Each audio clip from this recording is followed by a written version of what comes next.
Pourquoi il écarte le léninisme? Parce qu'il voit le germe de Staline chez Lénine. Ah, il écrit textuellement que la révolution d'octobre 1917, c'est-à-dire la conquête du pouvoir par le parti bolchevique à la tête des soviets, qui étaient les organes les plus démocratiques qui soient, bien plus démocratique, soulignait Lénine, que n'importe quel parlement bourgeois de la plus démocratique des démocraties bourgeoises. Le parti bolchevique qui était majoritaire dans ces soviets qui représentaient les paysans, les ouvriers et les soldats, il dit que ça a été une captation. Voilà, je ne rentre pas dans sa théorie des passions, mais en gros, les passions collectives ont été captées à mauvais escient par le parti bolchevique. Il met dans le même sac la révolution d'octobre 1917, les goulags, Staline, etc. Okay, ouais. Et là, on nage en plein délire, parce qu'il ne comprend pas. Oh non, on revient là-dessus. Il ne comprend pas le rôle de la faiblesse des forces productives en Union soviétique,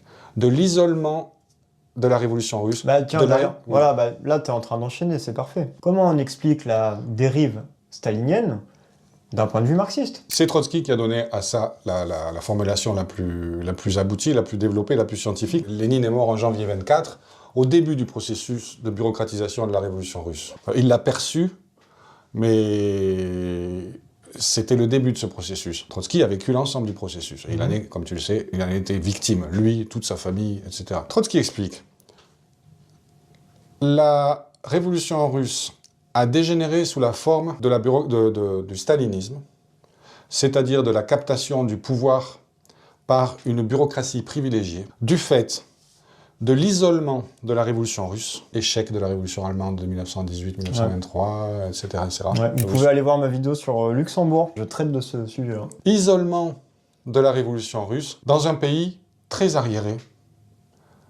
Grande majorité de la population active était des paysans, une classe ouvrière très minoritaire, très concentrée, c'est pour ça qu'elle avait pu prendre le pouvoir, mais très minoritaire, saignée à blanc par la Première Guerre mondiale et plus encore par la guerre civile de 1918-1921. J'ai pas le chiffre exact en tête, mais je sais que c'est de l'ordre. La production industrielle en Russie, en 1918 ou 19, ou 20, par là, était tombée au quart, 25%, de ce qu'elle était en 1914.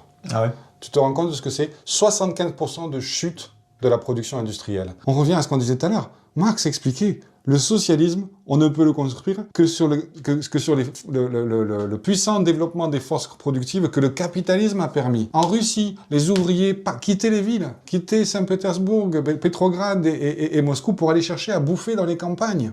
Les usines se vidaient, les transports étaient... Toute la vie économique pendant la guerre civile était soumise à l'effort militaire, aux besoins militaires de l'armée rouge, etc. etc. Ouais.